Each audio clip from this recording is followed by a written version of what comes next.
Hi everyone.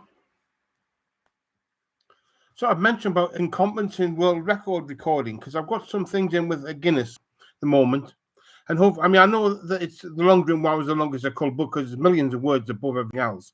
But the bottom line is, I think to point out there is a lot of incompetence in this, especially with Guinness and the ones generally speaking. For instance, I've got the guy who's the most prolific author of occult works. Has 526 books. He's not. He's not the most prolific. I've got 752 books, most of which are on the occult, easily more than 726. Not a chance in hell does he have. Nowhere near the world record holder, but Guinness have him down, which makes sense. Because you see, he's Indian, and India is classed as the country of magic. England isn't. I don't know why we've got plenty of magic coming from England. In fact, the bloody hunt witches in India, so I don't know how that works out there particularly. Hunt them down and kill them. So how is it the country of magic when the witches get killed? You know? Yeah, you've got things like meditation, stuff like that comes from there. But the bottom line is, I'm more prolific than he is, but it doesn't make sense for them. I think it's a marketing thing partly. They like that. The marketing, the Indian people like that. Because they think good, they will sell a lot of copies to India. Or sell a lot of copies of this to there, the magic, it'll appeal to them, When I was told, and I put mine in for occult art, occult I did occultism or something like that, and said, no, because no, that's occult science. I'm thinking, no, it's the same subject. That world record is the same subject as mine. Same thing. But it's incompetent, you see. They're not really very competent, these organizations. So God knows with the Long Green War with 7.193,205 million words in that 7,193,205 million words, which incidentally is millions and millions and millions of words ahead of any book nearby. Well, God knows whether that gets in or not, because to be honestly speaking, it's way longer than any other book. But what is their criteria? Is their criteria that we want somebody from a brown person, a brown country where there's lots of people? Because there's not a lot of English people around. There's not many of us. It's only a small country. But do they give it to someone with a big country, someone who they think is going to do it better? Because they might look and say, you know what, India is a bigger country for the occult, but give it to this guy for a million book, a million word book or something like that, Same as the world's longest book they have isn't the world's longest book. If you search Guinness, they'll say the world's longest book is, I forget what it is, but they'll say this is the world's longest book.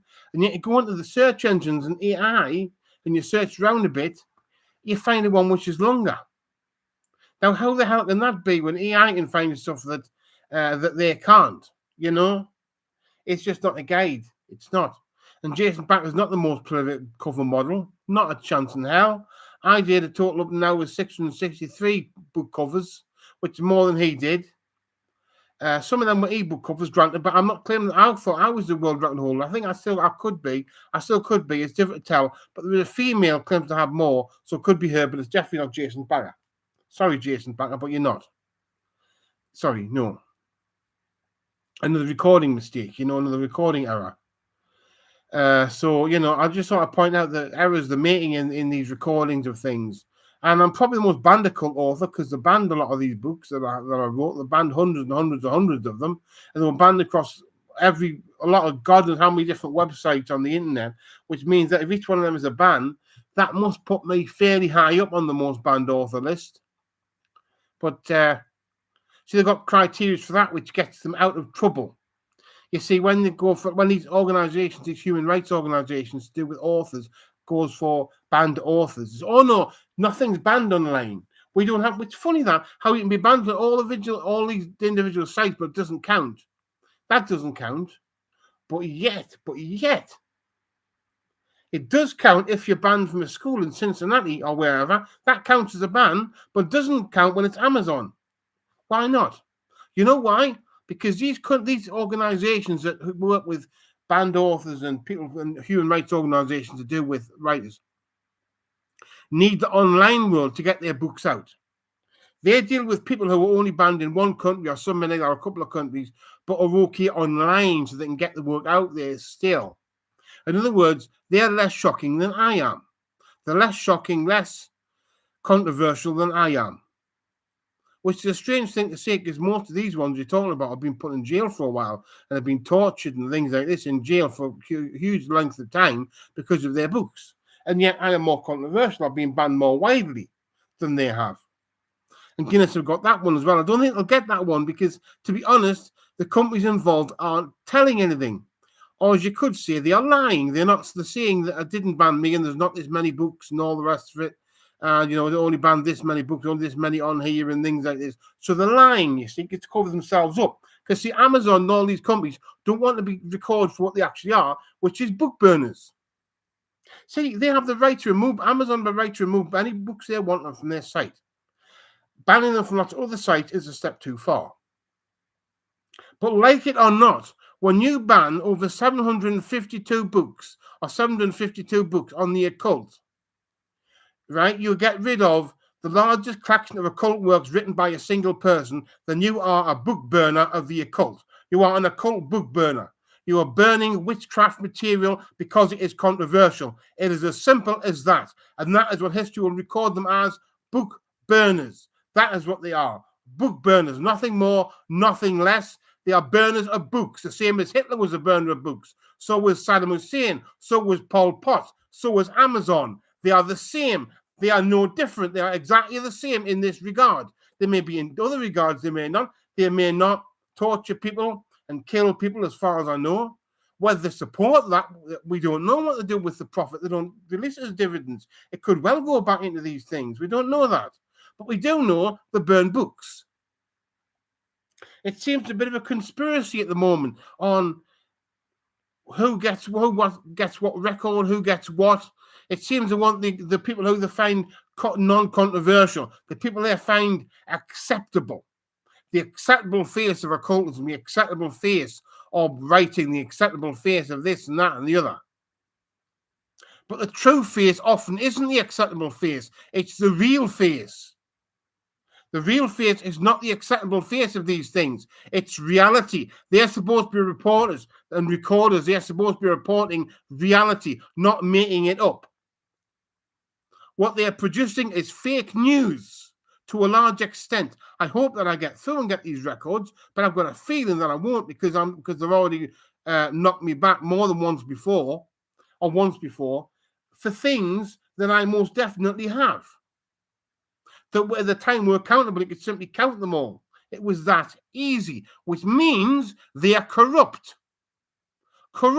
and want to simply push forward those which they find acceptable, which is okay because we should understand this because they are a company. Companies are not government bodies. They are not moral organizations. A moral company does not exist. They are not moral. They exist only to make money. Or they espouse other ideals and they write papers and make sure papers are written about how jolly moral they are, but it's ultimate bullshit. We know it's bullshit. We know it's bullshit because we live in the world. We live in a world where all the evil things are corporatized. They're all done by corporations. Do you think there'd be any large-scale bombs if there wasn't corporations? No. All the corporations have to do is say, we're not making nuclear bombs and there's no nuclear wars.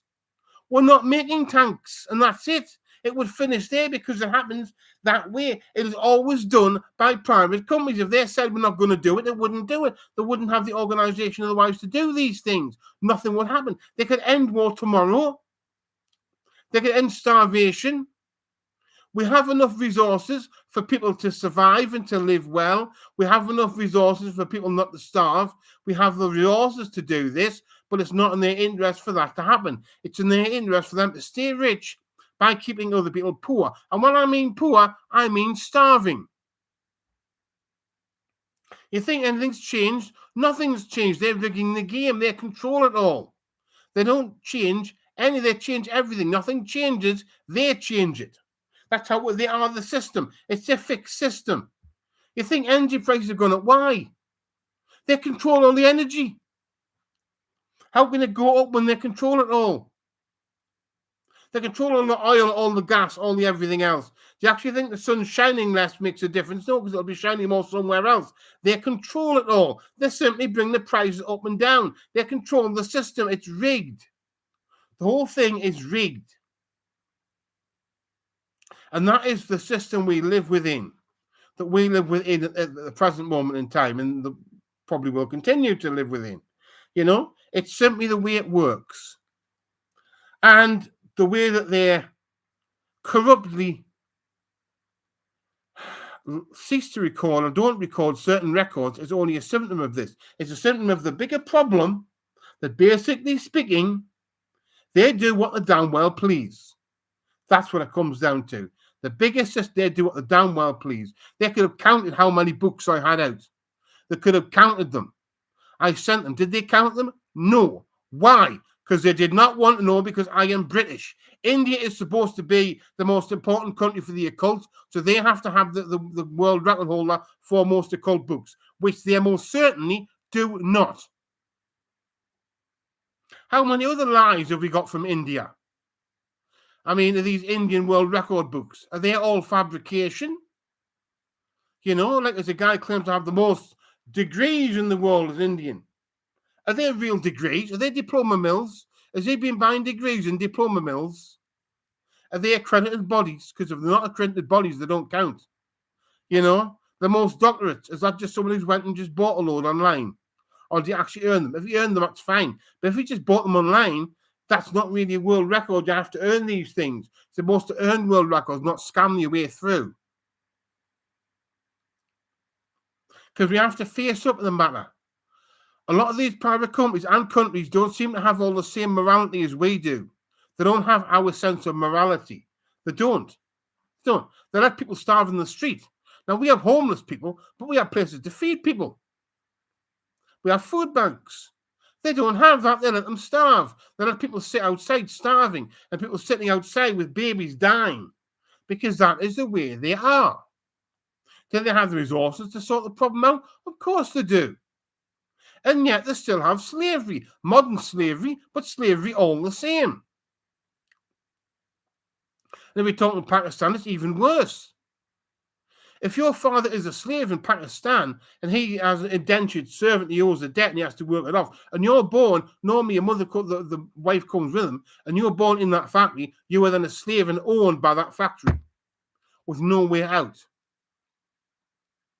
No possible escape, and you're then a full-on slave, and that happens in Pakistan. And probably many other places too. So what do we do about this? I don't know what we do about it. I have no idea. I don't think there's a solution. Not an easy solution. But the bottom line is, this is the way it is. I hope I get the world record for this. But at the same extent, I'm quite aware of the fact that the most banned occult law is they're going to obscure that as far as possible. And the long grim war, I don't think how they can deny it. All they can try to do is ignore, but it won't matter, because no one will ever find a one longer. Not unless they write it from this point on. They'll never find an older one that's longer. It's millions and millions and millions of words longer than anything else in the occult. It's as simple as that. It doesn't matter if they deny it or not. It still is what it is. It just shows that they're a liar and untrustworthy if they deny it. If they don't give me the world record, it proves that Guinness is an untrustworthy organization that should not be trusted, that should not be referred to for world records, because it got so bad that AI is using it as a reference material. They're using it like a record. Oh, this is an official record. This is not an official record. It's not. It's a private company. It's not a government body.